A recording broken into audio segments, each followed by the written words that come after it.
അങ്ങനെ ദൈവത്തിന്റെ ദാസന്മാർ എല്ലാവരും ഒരു ശരീരം. ഏത് സംഘടനയാണ്? ഞാൻ പെന്തക്കോസ്തിന്റെ പ്രവർത്തനം ആരംഭിച്ചപ്പോൾ കുമ്മനാട് കൺവെൻഷന് ഞാൻ പോകാറുണ്ടായിരുന്നു ബാലനായിരിക്കുമ്പോൾ. അന്ന് ഞാൻ കണ്ടിട്ടുണ്ട്. അന്ന് IPCO, ചർച്ച് ഓഫ് ഗോഡോ, ഷാരോനോ, അസംബ്ലീസ് ഓഫ് ഗോഡോ ആരായാലും അവിടുത്തെ ജനറൽ കൺവെൻഷൻ വരും.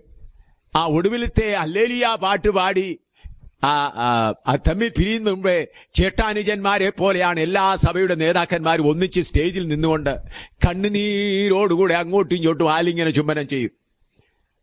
അന്ന് IPCO ഉണ്ട്, ചർച്ച് ഓഫ് ഗോഡ്, ഷാരോൺ. എന്നാലും ഇന്നത്തെ കോമ്പറ്റീഷൻ ഒന്നുമില്ല. സ്നേഹമാണ്. ചേട്ടാനുജന്മാരെ പോലെ ഒന്നിച്ച് ഞാൻ കണ്ട കാര്യമാണ്. ഒരു പ്രാവശ്യം, അനേക പ്രാവശ്യം. എന്നാൽ ഇന്ന് അതെല്ലാം മാറി മാറി മാറി മാറി ലോകത്തിലേക്ക് പോയി ക്രിസ്തുവിന്റെ ശരീരത്തെ തുണ്ടമായി മുറിച്ച് വ്യാപാരം നടത്തുകയാണ്. എന്നാൽ പ്രിയമുള്ളവരെ, ഈ കാലം മാറുവാൻ പോകുകയാണ്. പരിശുദ്ധാത്മാവ് കാര്യം ഏറ്റെടുക്കുവാൻ പോകുകയാണ്. അതുകൊണ്ട് നിങ്ങൾ അതിനുവേണ്ടി ഒരുങ്ങുന്നില്ല എങ്കിൽ ദൈവത്തിന്റെ കരത്തിൽ നിന്ന് പുറന്തള്ളപ്പെടും.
ദൈവനാമത്തിന് മഹത്വമുണ്ടാകട്ടെ.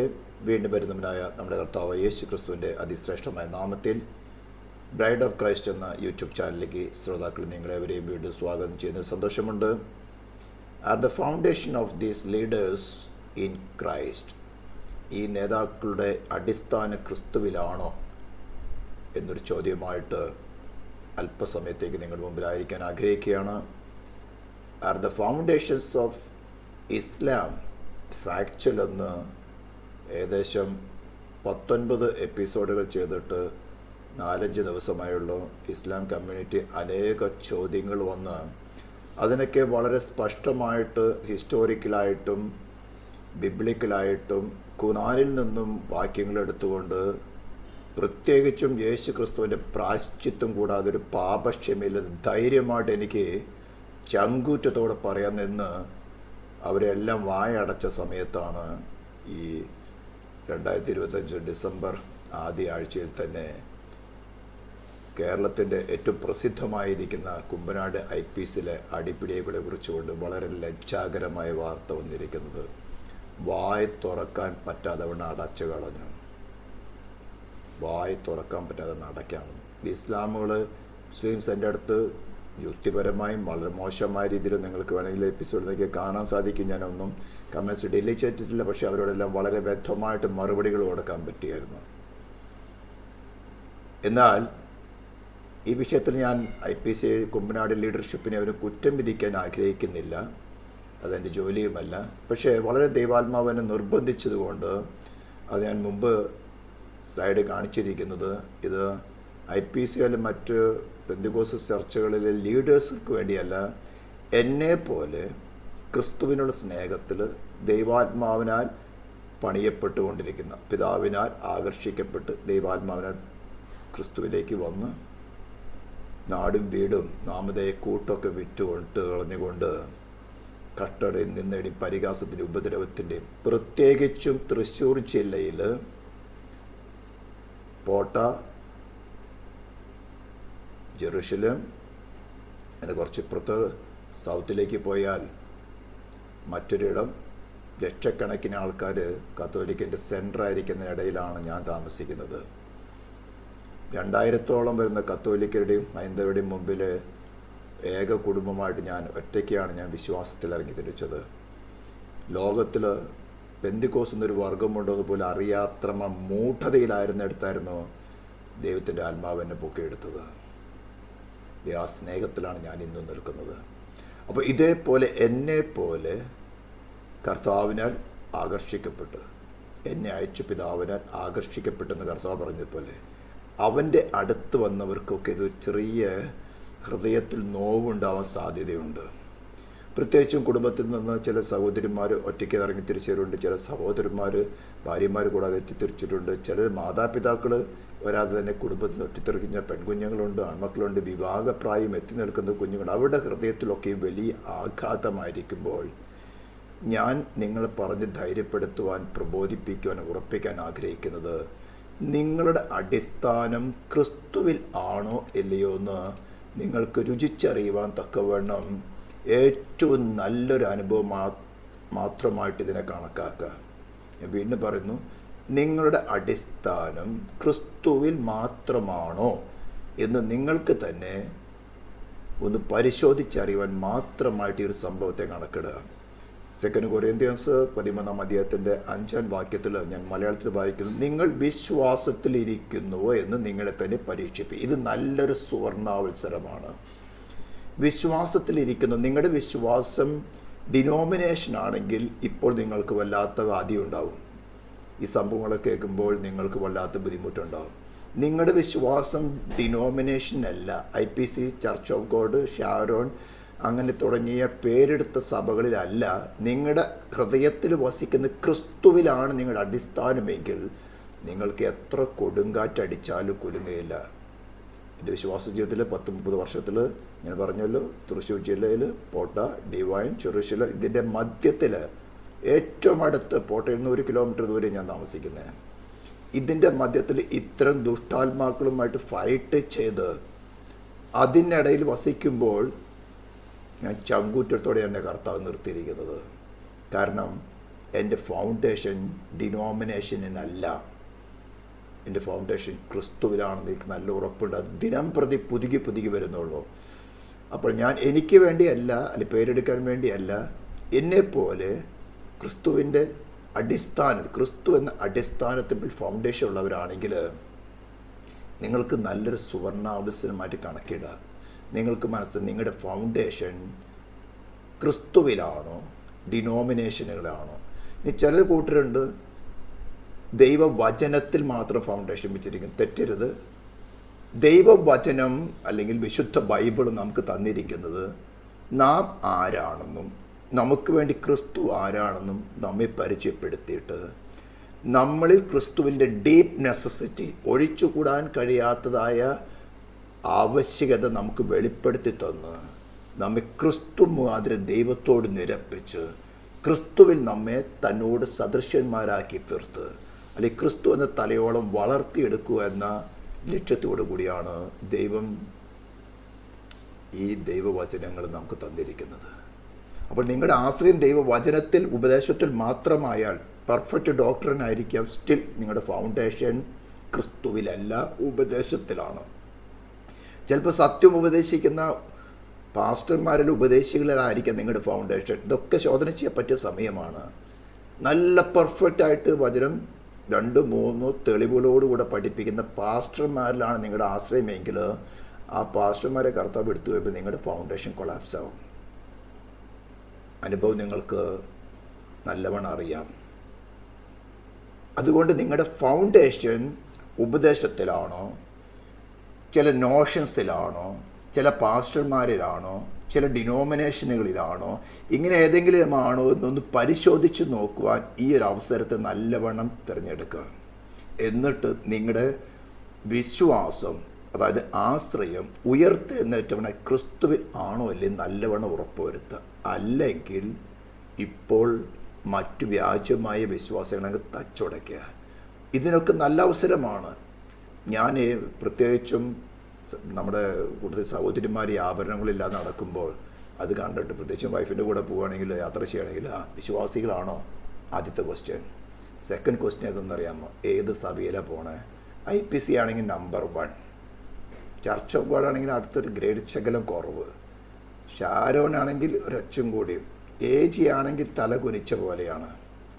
എന്താ പറയുക, ആശ്രയം IPCയിലാണ്. ഇതൊക്കെ നിങ്ങൾക്ക് തന്നെ കർത്താവിൻ്റെ വരവ് അടുത്തിരിക്കുന്നുണ്ട്. നിങ്ങൾക്കൊന്ന് മനസ്സിലാക്കാൻ വേണ്ടി കർത്താവ് ഇത്തരം സംഭവങ്ങൾ അനുവദിക്കുന്നു. ഇനി അതിനകത്ത് എന്തോ നടക്കുന്ന ഏതോന്നും നമ്മുടെ ഒരു വിഷയമല്ല. എൻ്റെ ഫോക്കസ് എന്നെപ്പോലെ കർത്താവിനാൽ ആകർഷിക്കപ്പെട്ട് കർത്താവ് പണിതുകൊണ്ടിരിക്കുന്ന വ്യക്തികൾ ഒറ്റയ്ക്ക് വിളിച്ചു വരുത്തിരിക്കുന്നത്. ഞാൻ പറഞ്ഞല്ലോ, എൻ്റെ വിശ്വാസ ജീവിതത്തിൽ പ്രവേശിക്കുമ്പോൾ 30 വയസ്സിലാണ് ഞാൻ വിശ്വാസത്തിൽ വരുന്നത്. എൻ്റെ റീജനറേഷൻ കൺവെർഷൻ നടക്കുന്നത്. ആ സമയത്ത് ഞാൻ മൂഢതരായിട്ട് പറയാണ്, ലോകത്തിൽ ഈ കർത്തവേദ പുസ്തകം ഉപയോഗിക്കുന്ന ആരെങ്കിലും ഉണ്ടെന്ന് എനിക്കറിയില്ലായിരുന്നു. ആദ്യമായിട്ടാണ് ഞാൻ ദൈവവചനം വായിക്കുന്നത്. ഒരു മാഗ്നറ്റ് അട്രാക്റ്റ് ചെയ്തതുപോലെ എന്നെ അട്രാക്റ്റ് ചെയ്തു.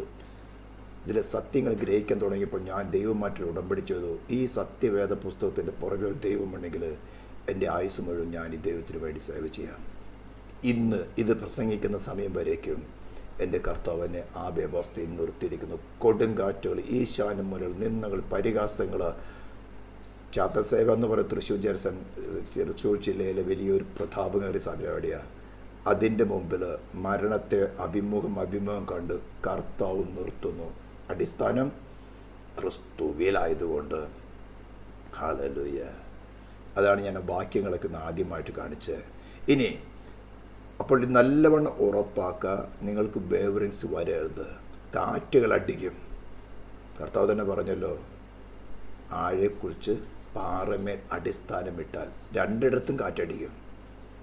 പക്ഷേ അടിസ്ഥാനം ക്രിസ്തു എന്ന പാറമേലാണോ, ഒന്നും സംഭവിക്കില്ല. അല്ലാത്തൊക്കെ തകരും.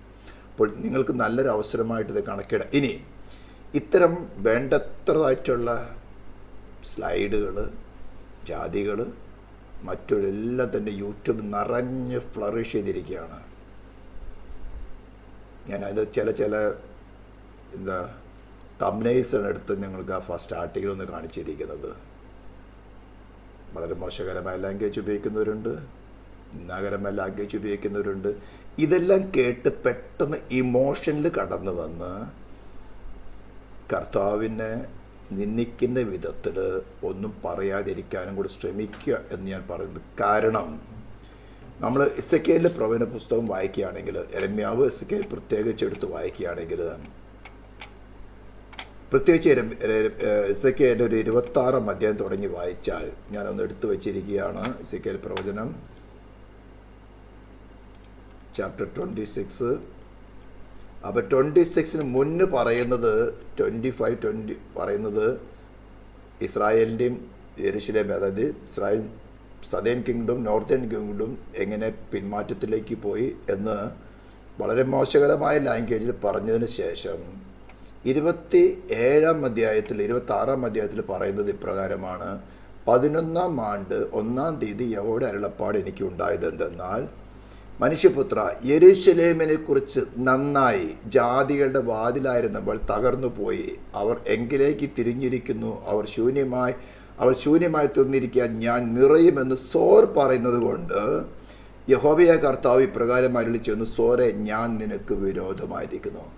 27-28 അധ്യായത്തിൽ കടന്നു വന്നിട്ട് 28-ാം അധ്യായത്തിൻ്റെ 12-ാം വാക്യം തുടങ്ങി പറയുന്നത് ലൂസിഫർ ആണ് ഈ സോറിന്മേൽ പ്രവർത്തിച്ചെന്ന്. ഞാൻ IPC കുമ്പനാടിനോ അവിടുത്തെ ഡിവിഷൻസിനോ ഈ കമൻറ്റ് ചെയ്യുന്നവർക്ക് ആർക്കും അനുകൂലവുമല്ല പ്രതികൂലമല്ല. പക്ഷെ ഞാൻ ദൈവവചനത്തിൽ പറയാം, പെട്ടെന്ന് നമ്മൾ ഇമോഷണലായി എന്തെങ്കിലും ഒരു കമൻറ്റ് ചെയ്തൊരു വാക്ക് പറഞ്ഞു കഴിഞ്ഞാൽ വേണ്ട.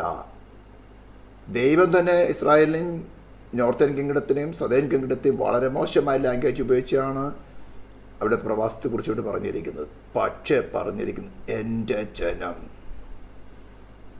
നീ ഇങ്ങനെ പറഞ്ഞുകൊണ്ട് സോറെ ഞാൻ നിനക്ക് വിരോധമായിരിക്കുന്നു. താഴോട്ട് വരുമ്പോൾ സോറിനെ ഉന്മൂലനാശം ചെയ്യുന്ന കാര്യമാണ് 28:12 തുടങ്ങി പറഞ്ഞിരിക്കുന്നത്. അതുകൊണ്ട് എടുത്തു ചാടി കമാൻഡുകൾ ചെയ്യാതിരിക്കുക. ഇനി മറ്റൊരു കാര്യം, നിങ്ങൾക്ക് പറ്റുമെങ്കിൽ ദാനിയേൽ പ്രവചനം ഒന്ന് വായിച്ചു നോക്കാം. നമുക്ക് 9-ാം അധ്യായത്തിൽ ദാനിയേൽ കൽദയ ദേശത്ത് രാജ്യത്തിന് രാജാവായി തീർന്നവനും മേദ്യ സന്തതിയിലുള്ള അഹശ്വേരോശിന്റെ മകനുമായ ദാരിയവേശിൻ്റെ 1-ാം ആണ്ടിൽ തൻ്റെ വാഴ്ചയുടെ 1-ാം ആണ്ടിൽ തന്നെ ദാനിയേൽ എന്ന ഞാൻ യെരൂശലേമിൻ്റെ ശൂന്യാവസ്ഥ 70 സംവത്സരം കൊണ്ട് തീരും എന്നിങ്ങനെ യഹോവയുടെ അരുളപ്പാടും യെരമ്യാ പ്രവാചകനുണ്ടായ പ്രകാരം ഒരു കാലസംഖ്യ പുസ്തകത്തിൽ ഗ്രഹിച്ചു. ഇപ്പോൾ ദാനിയേൽ ആയിരിക്കുന്നത് ഏറ്റവും ഉന്നത പദവിയിൽ, ബാബേലിൻ്റെ ഏറ്റവും ഉന്നത പദവിയിലിരിക്കുകയാണ്. രണ്ടാമനെന്ന് വേണമെങ്കിൽ പറയാം. 120 സംസ്ഥാനങ്ങളുടെയും കാര്യങ്ങൾ നോക്കുന്ന നല്ലൊരു സ്ഥാനാധിപതി ആയിരിക്കുമ്പോൾ, അതിന് സൗകര്യമൊത്തമായ എല്ലാ സൗകര്യങ്ങളോട് എടുക്കുമ്പോൾ, ഇത് വായിച്ചു കേട്ടപ്പോൾ എന്താ ദാനിയേൽ ചെയ്തത്? അപ്പോൾ ഞാൻ ഉപവസിച്ചും രട്ടെടുത്തും വെണ്ണീറിലിരുന്നു കൊണ്ടും 120 ഹിന്ദുദേശം മുതൽ കൂശുദേശം വരെ, എത്യോപ്യ വരെ, ഇന്ത്യ തുടങ്ങി എത്യോപ്യ വരെ 120 സംസ്ഥാനങ്ങളുടെ പ്രമാണിയായിരിക്കുന്ന ദാനിയേൽ പറയാണ്, യെരമ്യാവിൽ കൂടെ ദൈവം അരുളിച്ചതങ്ങ് നിവർത്തിക്കുന്നവർ തൻ്റെ കാര്യം നോക്കിയാൽ പോരായിരുന്നു. ഉപവസിച്ചും രട്ടെടുത്തും വെണ്ണീറിലിരുന്നു കൊണ്ട് പ്രാർത്ഥനയോടും യാചനകളോടും കൂടെ അപേക്ഷിക്കേണ്ടത് ദൈവമായ കർത്താവിലേക്ക് മുഖം തിരിച്ചു. എൻ്റെ ദൈവമായ യഹോവയോട് ഞാൻ പ്രാർത്ഥിച്ചു പറഞ്ഞത് എന്തെന്നാൽ, തന്നെ സ്നേഹിക്കുന്നവർക്കും തൻ്റെ കൽപ്പനകളെ പ്രമാണിക്കുന്നവർക്കും നിയമവും ദൈവം പാലിക്കുന്നവനായി മഹാനും ഭയങ്കരമായ ദൈവമായ കർത്താവേ, ഞങ്ങൾ പാപം ചെയ്തു. ദാനിയേലിൻ്റെ പ്രാർത്ഥനയ്ക്ക് ആരംഭത്തിൽ തന്നെ ഗബ്രിയേൽ ദൂതന് ദൂതയച്ച് പ്രാർത്ഥന കേട്ട ദൈവമാണ്. അവിടെ പറയുന്നത് ഞങ്ങൾ പാപം ചെയ്തു. ദൈവസഭ എന്ന് പറഞ്ഞൊരു ശരീരമാണ്. ഇതിനകത്ത് ലോക ജഡികന്മാർ പ്രാകൃതന്മാരൊക്കെ നമ്മൾ ചിന്തിക്കും വന്നു. പക്ഷേ ഞാൻ എൻ്റെ സഭയെ പണിയും, പാതാള ഗോപുരങ്ങൾ അതിനെ ജയിക്കില്ലെന്ന് കർത്താവ് ഫിലിപ്പിയുടെ കൈസരിത് വിളിച്ചു പറഞ്ഞത് അൺകണ്ടീഷണലാണ്. നിങ്ങൾ ഇങ്ങനെ ചെയ്താൽ ഞാൻ പണിയുമെന്നൊന്നും പറഞ്ഞിട്ടില്ല. ഞാൻ പണിയും, അതിൻ്റെ മേൽ പാതാള ഗോപുരം ജയിക്കുകയില്ല. അപ്പോൾ ഇതിനകത്ത് 99.9% ജഡികന്മാരാണ്. പക്ഷേ ഞാൻ പറഞ്ഞല്ലോ, കർത്താവിനെ സ്നേഹിച്ച് ഒറ്റയ്ക്കും പ്രയാസങ്ങളുടെ തീരുടെ ആദ്യകൂട് കടന്നു പോകുന്ന ജനത്തിന് മുറിവായി തീരാതിരിക്കാൻ ഞാൻ വേണ്ടി പറയുകയാണ്. ഞങ്ങൾ പാപം ചെയ്തു, വികടമായി നടന്നു, ദുഷ്ടത പ്രവർത്തിച്ചു, ഞങ്ങൾ മത്സരിച്ചു, നിന്റെ കൽപ്പനകളും വിധികളും വിട്ടുമാറിയിരിക്കുന്നു. ഞങ്ങളുടെ രാജാക്കന്മാരുടെ പ്രഭുക്കന്മാരുടെ പിതാക്കന്മാരുടെ ദേശത്തിലെ സകല ജനത്തോടും നിന്റെ നാമത്തിൽ സംസാരിച്ച നിന്റെ ദാസന്മാരായ പ്രവാചകന്മാരുടെ വാക്ക് ഈ ജനം കേട്ടില്ലെന്നല്ല, ഞങ്ങൾ കേട്ടില്ല. ജനത്തിനു വേണ്ടി ഇതാണ് ഒരു ദൈവസഭയുടെ അല്ലെങ്കിൽ ഒരു ദൈവ പൈതലിൻ്റെ സ്വഭാവമായിരിക്കുന്നത്. വീണ്ടും ജനം പ്രാപിച്ച മാനസാന്തരപ്പെട്ട മാനസാന്തരമുള്ള ഒരു ദൈവ പൈതലിൻ്റെ സ്വഭാവം ഇതാണ്. ദൈവത്തെ ഓൾവേസ് ന്യായീകരിക്കും, ദൈവത്തെ എല്ലായ്പ്പോഴും ന്യായീകരിക്കും. എന്ത് കുറ്റം വന്നാലും സ്വമേധയായിട്ടെടുക്കും. Lord, I did it. ദൈവസഭയെക്കുറിച്ച് പറഞ്ഞിരിക്കുന്ന ഒരു ശരീരമാണ് തല ക്രിസ്തു. ഒരു അവയവത്തിന് തെറ്റുപറ്റിയാൽ it's my mistake, lord it's my mistake, it's my mistake. നീ പ്രായശ്ചിത്തം ചെയ്ത കഷ്ടത ഓർക്ക്. ഇന്ന് കുത്തുവാക്കുകൾ കൊണ്ട് തമ്മിൽ കുത്തി ആരുടെ മുമ്പിലിടുന്നത്? ഓർത്തഡോക്സുകാരും മാർത്തോമ്മക്കാരും കത്തോലിക്കരും ലെഫ്റ്റ് റൈറ്റ് ആയിട്ട് സ്ലൈഡുകൾ, റീൽസ് ഇട്ട് യൂട്യൂബ് നിറച്ചിരിക്കുന്നു. Can you say lord it's my sin, it's my fall, ഇതെൻ്റെ വീഴ്ചയാണ്? ഒരു വാക്ക് പറയാമോ? ഇതിൻ്റെയൊക്കെ റീഇൻസ്റ്റേറ്റ് ചെയ്യാൻ കർത്താവിൻ്റെ ഒരു നിമിഷം മതി. ഇസ്രായേൽ ജനം പരദേശം ചിതറിച്ചു പോയപ്പോൾ ജാതികളിൽ വെച്ച് അവർ ഇത് യഹോവയുടെ ജനമെന്ന് പറഞ്ഞത് ദൈവത്തിന് എരിവായി. എൻ്റെ നാമം ജാതികളിൽ അശുദ്ധമായി തോന്നുകൊണ്ട് ഞാൻ എൻ്റെ നാമത്തെ വിശദീകരിക്കുമെന്ന് പറഞ്ഞുകൊണ്ട് ദൈവം ഇസ്രായേലിനെ മടക്കി വരുന്ന കാര്യം 33 അധ്യായം സ്കേത്തോടെ സ്റ്റാർട്ട് ചെയ്തിരിക്കുന്നത്. 33, 34, 35, 36, 37 മുഴുവനും നിറഞ്ഞിരിക്കുന്നത് അസ്ഥികളോട് പ്രവചിക്കാൻ പറഞ്ഞ 37 സെക്യൂർ പ്രവചിക്കുമ്പോൾ ഒരു മഹാസൈന്യമായി ഇസ്രായേൽ എഴുന്നു വരുന്നതാണ് ഇന്ന് നമ്മുടെ കൺമുമ്പിൽ നമ്മൾ ഗാസ വാറിൽ കാണുകയാണ്. ലോകം ICC ഇൻ്റർനാഷണൽ ക്രിമിനൽ കോർട്ട് വരെയും അവർക്ക് എഗൻസ്റ്റായിട്ട് നിന്നിട്ടും ചില ദൈവമക്കൾ ലോർഡ് ഞങ്ങളുടെ രക്ഷയ്ക്ക് വേണ്ടി നീ തിരഞ്ഞെടുത്ത അബ്രാഹാമിൻ്റെ സന്തതി എന്ന് ഓർക്കണമേ ഇടിവി നിൽക്കുന്നുണ്ട്. ഇസ്രായേൽ ഗുണം പിടിച്ചിട്ടല്ല, അല്പസമയത്തേക്ക് ജാതികളുടെ നന്മയ്ക്ക് വേണ്ടി അവർക്ക് വെറുതെ കാഠിന്യം കൊടുത്തിരിക്കുന്നതേ ഉള്ളൂ. പക്ഷേ അബ്രാഹാം എന്ന ഏകൻ്റെ വിശ്വാസം ഏതുമായിട്ടാണ് അവർ ദൈവം നിർത്തിയിരിക്കുന്നത്. അവർ കുത്തിയെങ്കിലേക്ക് നോക്കുന്ന ഒരു നാൾ വരും, ദൈവം അവരെ റേഞ്ച് അടിച്ച്. പക്ഷെ ജാതി നിന്ന് വന്ന നിനക്ക് ചാൻസ് ഇല്ല.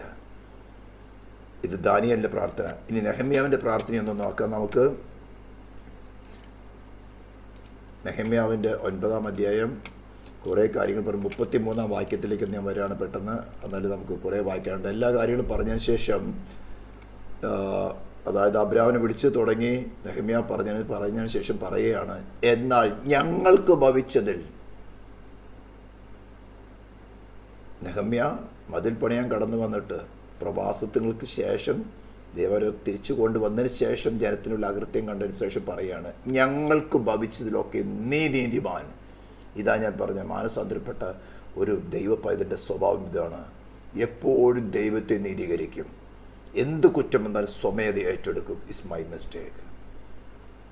നീ വിശ്വസ്തത കാണിച്ചിരിക്കുന്നു, ഞങ്ങളോ ദുഷ്ടത പ്രവർത്തിച്ചു. We did wrong Lord. ഇതാണ് ദൈവ പൈതൻ്റെ സ്വഭാവം. അപ്പം ഞാൻ അവിടെ അധികം നിൽക്കുന്നില്ല. അങ്ങനെ ഈ കാര്യങ്ങളിൽ നിങ്ങൾക്കൊരു ഒരു ഒരു ധൈര്യമുണ്ടാവുന്നതോടൊപ്പം തന്നെ വായിൽ നിന്ന് വല്ലതും വന്ന് ന്യായവിധിക്ക് കാരണമാകാതിരിക്കാൻ വേണ്ടിയാണ് ഞാൻ പറഞ്ഞത്. എന്നാൽ ഇതിനകത്ത് ദുഷ്ടത തന്നെയുള്ളൂ. എന്നാൽ ഇതിനെക്കുറിച്ചൊരു ഉപദേശം വളരെ വ്യക്തമായിട്ട് യൂത തൻ്റെ ലേഖനത്തിൽ എഴുതി വച്ചിട്ടുണ്ട്. എന്താണ് ഈ നടക്കുന്നതെന്ന് ഞാനത് മലയാളത്തിൽ വായിക്കുന്നു, ഇംഗ്ലീഷ് നിങ്ങൾക്ക് വായിക്കാനകത്ത്. നിങ്ങളോ പ്രിയരെ, നമ്മുടെ കർത്താവായ യേശു ക്രിസ്തുവിൻ്റെ അപ്പസ്തോലന്മാർ മുൻ പറഞ്ഞ വാക്കുകളെ ഓർപ്പീൻ. അന്ത്യകാലത്ത് ഭക്തികെട്ട മോഹങ്ങളെ അനുസരിച്ച് നടക്കുന്ന പരിഹാസികൾ. മോഹങ്ങളെ അനുസരിച്ച് നടക്കുന്ന, ഇതാണല്ലോ ഇതിനൊക്കെ കാരണം. മോഹം, സ്ഥാനമോഹം, അധികാരമോഹം, പണത്തിൻ്റെ മോഹം, റവറൻറ്റ്, ഡോക്ടർ, ഇങ്ങനെ കുറേ മോഹങ്ങൾ. ഇത് വന്നപ്പോൾ ഇത് എൻ്റെ നാശത്തിനാണെന്ന് പറഞ്ഞുകൊണ്ട് ജഡത്തിന് വന്നതാണെന്ന് മനസ്സിലാക്കാതെ മോഹത്തെ കയറി കെട്ടിപ്പിടിച്ചു. മോഹം ഗർഭം ധരിച്ച് എന്താ സംഭവിക്കുന്നത്? പാപം. പാപം എടുത്താലോ മരണം. അറിഞ്ഞില്ല മോഹം വന്നപ്പോൾ. കസേരയുടെ മോഹം, സെൻറ്ററിൻ്റെ മോഹം. എന്നാൽ ദൈവസഭ എന്ന് പറഞ്ഞ് നിൻ്റെ ആലയം, ദൈവത്തിൻ്റെ ആലയം നീയാണ്. കൊമേഴ്ഷ്യൽ ഗവൺമെൻറ്റാണ് ഈ ഡിനോമിനേഷൻസ് കൊണ്ടുവന്നത്. അപ്പസ്തോലന്മാരുടെ കാലത്ത് ഏത് ഡിനോമിനേഷൻ ഉണ്ടായിരുന്നത്? കൊരിന്തി സഭയ്ക്കകത്ത് അങ്ങനെ ഡിനോമിനേഷൻ വരാൻ തുടങ്ങിയിരുന്നു. അപ്പോലോസിൻ്റെ പക്ഷക്കാരൻ, കേഫാവിൻ്റെ പക്ഷക്കാർ, പൗലോസിൻ്റെ പക്ഷക്കാർ, കർത്താവിൻ്റെ പക്ഷക്കാർ. അവിടെ തന്നെ വെച്ച് പൗലോസ് വെട്ടിക്കളഞ്ഞു. ആത്മാവുള്ളവനായി പൗലോസിന് മനസ്സിലായി ഈ പക്ഷം തിരിഞ്ഞ സെൻട്രൽ പാസ്റ്റർ വന്ന നാളെ അപ്പോലോസ് ഒരു IPC ഉണ്ടാക്കുമെന്ന്. അവർ വിളിച്ച് പറഞ്ഞെന്താണെന്നറിയാമോ? നിങ്ങളും ശേഷം മനുഷ്യരെ പോലെ ജഡികന്മാരല്ലയോ? നിനക്കും കത്തോലിക്കും തമ്മിൽ എന്താ വ്യത്യാസം? അന്ന് കത്തോലിക്കനില്ലായിരുന്നു. മോഹങ്ങളെ അനുസരിച്ചത് കൊണ്ടാണ് പാപമായി മരണം പ്രസവിച്ചത്. അതാ പരസ്യമായിട്ട് കാണുന്നത്. എന്തു ചെയ്യണമായിരുന്നു? ഇത് വരുമ്പോൾ കർത്താവേ എനിക്കിത് വേണ്ട, നീ തരുന്നത് മതി. അപ്പം ചീട്ടിട്ടില്ലേ അപ്പോസ്തല പ്രവൃത്തിയിൽ മത്തിയാസിന്? അന്ന് പരിശുദ്ധാത്മാവിന് നിറവ് വന്നിട്ടില്ലായിരുന്നു. പരിശുദ്ധാത്മാ നിറവ് വന്നതിന് ശേഷം ആരും ചീട്ടിടാൻ പോയില്ല. അന്ത്യകാലത്ത് ഭക്തി കേട്ട മോഹങ്ങളെ അനുസരിച്ച് നടക്കുന്ന പരിഹാസികൾ ഉണ്ടാകുമെന്ന് അവർ നിങ്ങളോട് പറഞ്ഞുവല്ലോ, അപ്പോസ്തലന്മാർ പഠിപ്പിച്ചുവല്ലോ.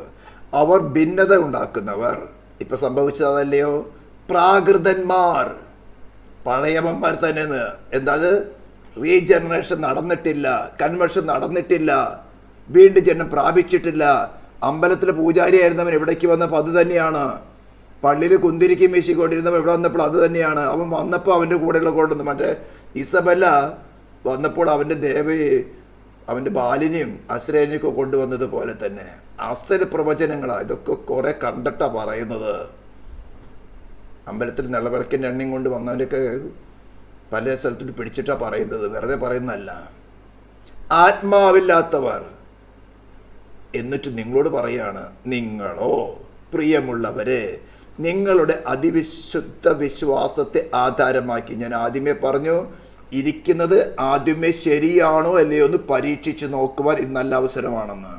നിങ്ങളുടെ അടിസ്ഥാനം ഉയർത്തെഴുന്നേറ്റവരായി ക്രിസ്തുവിൽ തന്നെയാണോ എന്ന് ഉറപ്പുണ്ടെങ്കിൽ പറയാൻ നിങ്ങളുടെ അതിവിശുദ്ധ വിശ്വാസമാണത്. അതിനൊന്നും കൊലുക്ക് സംഭവിക്കില്ല.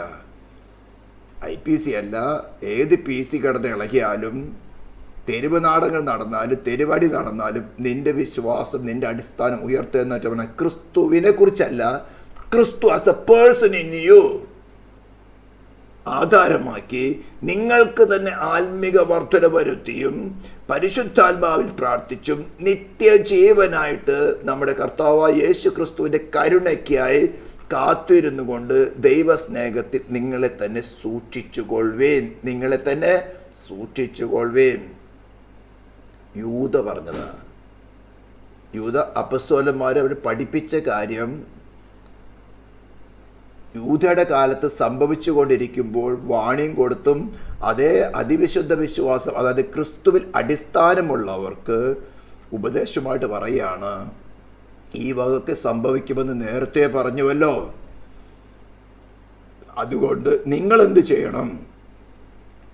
പ്രിയമുള്ളവരെ, നിങ്ങളുടെ അതിവിശുദ്ധ വിശ്വാസത്തെ ആധാരമാക്കി നിങ്ങൾക്ക് തന്നെ ആത്മീക വർധന വരുത്തിയും പരിശുദ്ധാത്മാവിൽ പ്രാർത്ഥിച്ചും നിത്യജീവനായിട്ട് നമ്മുടെ കർത്താവായ യേശു ക്രിസ്തുവിൻ്റെ കരുണയ്ക്കായി കാത്തിരുന്നു കൊണ്ട് ദൈവസ്നേഹത്തിൽ നിങ്ങളെ തന്നെ സൂക്ഷിക്കുക. Keep your foundation stable.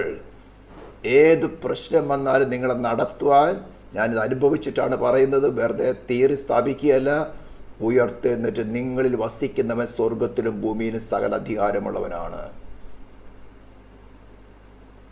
അതുകൊണ്ട് ഉറയ്ക്കുക. നിങ്ങൾക്ക് ഈ കാര്യങ്ങളെ കുറച്ചുകൂടി മനസ്സിലാക്കണമെങ്കിൽ relations of Christ to believers എന്ന് പറഞ്ഞൊരു പുസ്തകമുണ്ട്. അതിൻ്റെ PDF ഫയൽ ഞാൻ ലിങ്ക് താഴെ ഡിസ്ക്രിപ്ഷനിൽ കൊടുക്കുന്നുണ്ട്. നിങ്ങൾക്ക് വേണമെങ്കിൽ ഡൗൺലോഡ് ചെയ്ത് വായിക്കാം. അല്ല ഫിസിക്കൽ ബുക്ക് വേണമെങ്കിൽ നിങ്ങൾ റിക്വസ്റ്റ് ചെയ്യണമെങ്കിൽ ഞാൻ ഫ്രീ ആയിട്ട് പോസ്റ്റിൽ അയച്ചു തരാം. ഒരു പൈസയും ചിലവ് വേണ്ട, ബുക്കിൻ്റെ പൈസയും വേണ്ട, പോസ്റ്റൽ ചിലവും വേണ്ട. നമുക്ക് ഇത്തരം കൊടുങ്കാറ്റുകളിൽ നിന്ന് ക്രിസ്തുവിൽ ആശ്രയിച്ച് നാടും വീടും നാമതയെ കൂട്ടം വിട്ടിറങ്ങി തിരിച്ചവരെ താങ്ങേണ്ട ആവശ്യകതയുണ്ട്. ദൈവമായ കർത്താവ് നിങ്ങളെ സഹായിക്കുമാറാകട്ടെ. Thank you. പിന്നെ ഈ മൂപ്പന്മാർക്ക് വേണ്ടി ഒരു സൺഡേ സ്കൂൾ തുടങ്ങിയാലെന്നൊരു ആലോചനയുണ്ട്. കാര്യം ഞങ്ങൾ പഠിച്ച് ഡോക്ടറേറ്റൊക്കെ എടുത്ത് റവറൻ്റൊക്കെ ആയിക്കഴിഞ്ഞപ്പോൾ ഈ ക്രിസ്തു എന്ന ഏക അടിസ്ഥാനം ഇതൊക്കെ മറന്നുപോയെന്ന് തോന്നണേ. നമ്മൾ സൺഡേ സ്കൂളിൽ പഠിച്ചിട്ടുള്ള കാര്യങ്ങളല്ലേ. അപ്പോൾ IPC കുമ്പനാട് നേതൃത്വത്തിൽ മുതിർന്ന പാസ്റ്റർമാർക്ക് ഒരു സൺഡേ സ്കൂൾ തൃശ്ശൂർ ജില്ലയിൽ, ആ തൃശ്ശൂർ ഭാഷയിലങ്ങ് എടുക്കാം. അച്ചായന്മാർക്ക് എന്നാലേ ഇച്ചിരി ഉളുമ്പിറങ്ങുള്ളൂ എന്ന് എനിക്ക് തോന്നുന്നു. പക്ഷെ ക്വാളിഫിക്കേഷൻ ഉണ്ട് കേട്ടോ, ആദ്യം പറഞ്ഞേക്കാം. ഈ റെവറൻറ്റ് എന്നുള്ളതൊക്കെ കട്ട് ചെയ്യണം. പിന്നെ ഈ ഡോക്ടറേറ്റ് ഉണ്ടല്ലോ, 2-3 ഡോക്ടറേറ്റ് ഉള്ളമാരൊക്കെ ഉണ്ട്. അമേരിക്കയിലങ്ങ് ചെയ്ത് പെരച്ചാന്മാരെല്ലാം റെവറൻറ്റുകളായി. കുമ്പനാടും തിരുവല്ലൊക്കെ പണ്ട് കപ്പയും ചേമ്പ് തിന്ന് വളർന്നവർക്ക് ഇപ്പോൾ ഉണ്ടല്ലോ, അതൊക്കെ മാറ്റി കളഞ്ഞിട്ട് അമേരിക്കൻ പിസ്സ ആദ്യം കട്ട് ചെയ്യണം. പിന്നെ ഈ ബർഗർ, പിസ്സ, KFC അതൊക്കെ ഒന്ന് മാറ്റി കളഞ്ഞാൽ ഇപ്പോൾ കുംഭം വയറായി. അതുകൊണ്ട് ഈ ലോങ് ജുബയാണ് ഇട്ടിരിക്കുന്നത്, ഡബിൾ പോക്കറ്റാണ്. ഒരു പോക്കറ്റ് അകത്തൊരു പോക്കറ്റ് രഹസ്യ പോക്കറ്റ് ഉണ്ട്. ഈ ഡോളർക്ക് രഹസ്യ പോക്കറ്റിലേക്കാണ് പോകുന്നത്. അതൊക്കെ മാറ്റി വെച്ചിട്ട് നമുക്ക് കഞ്ഞും പയറും കുടിക്കാമെന്ന് എഗ്രിമെൻറ്റ് ചെയ്യുന്നവർക്ക് വേണ്ടി തൃശ്ശൂർ ജില്ലയിലൊരു സൺഡേ സ്കൂൾ തുടങ്ങിയാലൊന്ന് ആലോചിക്കുന്നുണ്ട്. നിങ്ങൾക്ക് അതിന് താല്പര്യമുള്ളൊരു അഭിപ്രായമുള്ളവർക്ക് എന്താണ് കമൻസിൽ എഴുതാം. അപ്പോൾ ഈ സൺഡേ സ്കൂൾ തുടങ്ങി ഒന്ന് പഠിപ്പിച്ചു കൊടുക്കാം. Thank you.